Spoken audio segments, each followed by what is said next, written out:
में माध्यिका कैसे निकालते हैं उसका अध्ययन करेंगे। ठीक है, वर्गीकृत श्रेणी। तो वर्गीकृत श्रेणी कैसी होती है मैंने आपको बता दिया, जिसमें वर्ग बने होते हैं और फ्रीक्वेंसी दी हुई होती है।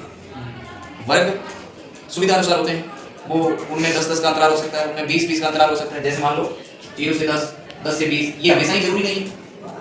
ये वर्ग कुछ अलग भी हो सकते हैं, जैसे 10 से 30 हो सकता है, फिर 30 से कितने का गैप है, 20 का गैप है, ऐसे हो सकता है। मतलब वर्ग किसी भी फॉर्म में हो सकते हैं और वर्ग के साथ साथ उनकी क्या दी हुई होगी, फ्रीक्वेंसी दी हुई होगी।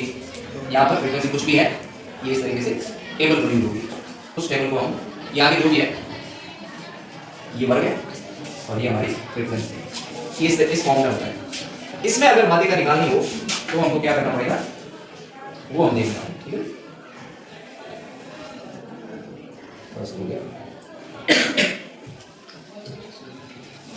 इसके लिए एक सूत्र है, वो सूत्र क्या है देखिए आप, माध्यिका बराबर L प्लस I बटे F कोष्ठक में N बटे 2 माइनस का C। नहीं समझ आया? फिर से देखिए N प्लस I बटे F, ठीक है, ये तो कोष्ठक से बाहर। फिर कोष्ठक के अंदर में N बटे 2 है। N मींस क्या होता है, number of observation. Number of observation कैसे मालूम पड़ेंगे, उस वर्गीकृत श्रेणी के अंदर जो फ्रीक्वेंसी दी हुई होगी, उस फ्रीक्वेंसी का कुल जोड़ मतलब नंबर ऑफ ऑब्जर्वेशन, वही तो N है हमारा। उसके बटा में 2 है और माइनस का C, माइनस का क्या है C किसको कहते हैं, ये थोड़ा यूनिक है। ये जब हम एग्जांपल लेंगे आगे तो उसे आपको समझ आएगा। फॉर्मूला अब तक इतना तो क्लियर हुआ। अब देखो एक छोटा सा एग्जांपल लेते हैं, उससे एकदम क्लियर हो जाएगा कि वर्गीकृत श्रेणी में माध्यिका कैसे निकालते हैं। सबसे पहले मैं वर्ग ले लेता हूं।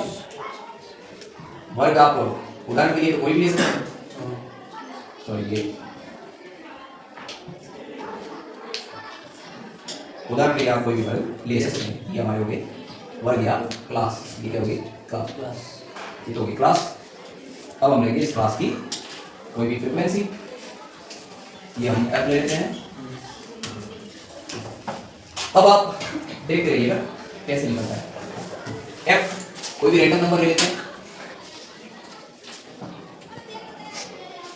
कि 0 से 10 तक 3 संख्याएं हैं, 10 से 20 5 की 5 संख्याएं हैं, 20 से 30 के बीच में 8 संख्याएं हैं, 30 से 40 के बीच में 5 संख्याएं हैं और 40 से 50 के बीच में 1 संख्या है। यही मतलब F का ये मतलब है।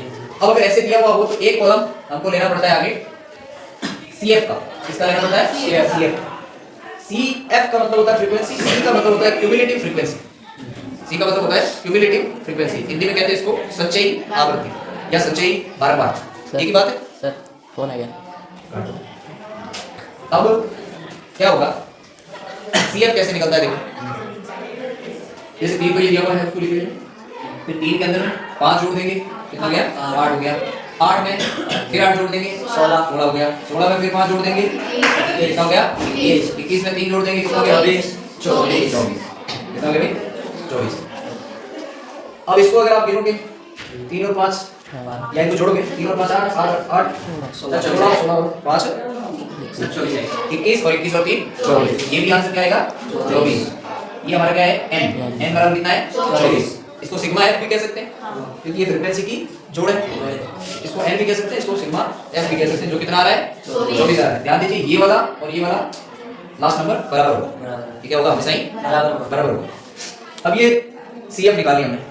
अब हमको क्या करना है, उस फॉर्मूले के अकॉर्डिंग m बराबर n प्लस I बटे f कोष्ठक n बटे 2 माइनस C, ये हमारा फॉर्मूला है। तो अब हमको क्या करना है कि एक क्लास को सिलेक्ट करना है, इनमें से एक वर्ग को सिलेक्ट करना। और आमतौर पे जो मेन मोस्ट होता है और जिसकी फ्रीक्वेंसी ज्यादा आ रही होती है, उसी को हम वर्ग सेलेक्ट करते हैं माध्यिका निकालने के लिए। तो मैं इस वर्ग को सिलेक्ट कर रहा हूं, ये हमने सेलेक्ट किया। अब आप इस फॉर्मूले के अकॉर्डिंग देखिए, इसमें L कौन होगा, L का वैसे मतलब क्या होता है, L का मतलब होता है लोअर लिमिट। जो आपने क्लास सेलेक्ट करी है उसकी निचली सीमा या लोअर लिमिट। तो लोअर लिमिट क्या है, 20। तो ये हमारा L है। फिर आता है I मतलब क्या होता है, इंटरवल। I मतलब क्या होता है, इंटरवल। इस सेलेक्ट हुई क्लास या इस पूरी क्लास का अगर आप देखें तो इंटरवल क्या है, इंटरवल क्या है, 10 है ना। हां, इंटरवल मतलब अंतराल। अंतराल कितना है, 10। और अगर अंतराल देखना हो तो इधर से देख लो, ये अच्छा है, 0 से 10 के बीच में 10 का अंतराल है, 10 से 20 के बीच में 10 का अंतराल है। यहां से देखो पता चल जाएगा। इस श्रेणी का अंतराल क्या है? ऐसे देखोगे तो मालूम पड़ जाता है। तो श्रेणी का अंतराल कितना है हमारा? 10 है। अब f क्या है ये? तो ये जो हमने क्लास सेलेक्ट करी है उसका जो फ्रीक्वेंसी है वो कितना है? 8। ये हमारा हो गया f।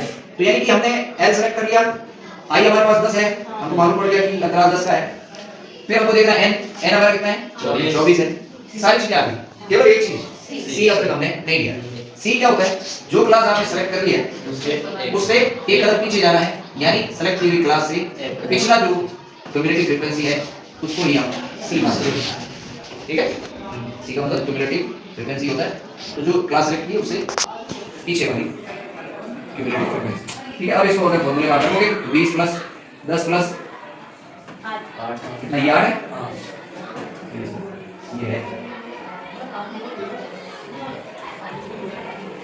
10/8। फिर हमारा 24/2 माइनस 8। अब इसको हल करना। हल करने के लिए सबसे पहले हम कोष्ठक हल करेंगे। सबसे पहले कोष्ठक हल करेंगे तो ये कितना हो गया? 12 माइनस 8 कितना हो गया? 4। तो क्वेश्चन क्या है उसके? अभी 4 हो गया। ठीक है, बार में 20 प्लस 10/8 ये गुणा में। तो अब आप कोष्ठक नहीं ले रहा हूं या अगले स्टेप में ले लेते हैं।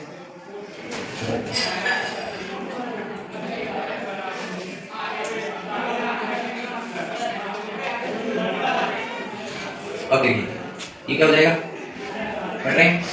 कट रहे नहीं कट रहे? 5 है 4 ये 5/4 हो गया। अब और आगे कट रहे हैं क्या? 4 से 4 सर मैंने कोड आगे गुणा था वो चीज। ठीक है, अभी गुणा ही करते हैं। लिखते हैं एक बार गुणा में 4 से 4 कट गए। बचा क्या? 20 प्लस 5 बराबर 25 हमारा क्या हो जाएगा? आंसर। और ये हमारी क्या है? माध्यिका। ये हमारी क्या है? माध्यिका। अब जो हमने क्लास सेलेक्ट करी थी क्या ये 25 उसके अंदर में आ रहा है? आ रहा है क्या? 20 और 30 के बीच में ही होता है 25। इसका मतलब हमारा जो आंसर है वो सही है और हमने जो फॉर्मूला लगाया वो भी सही है। ठीक है, ये होता है माध्यिका।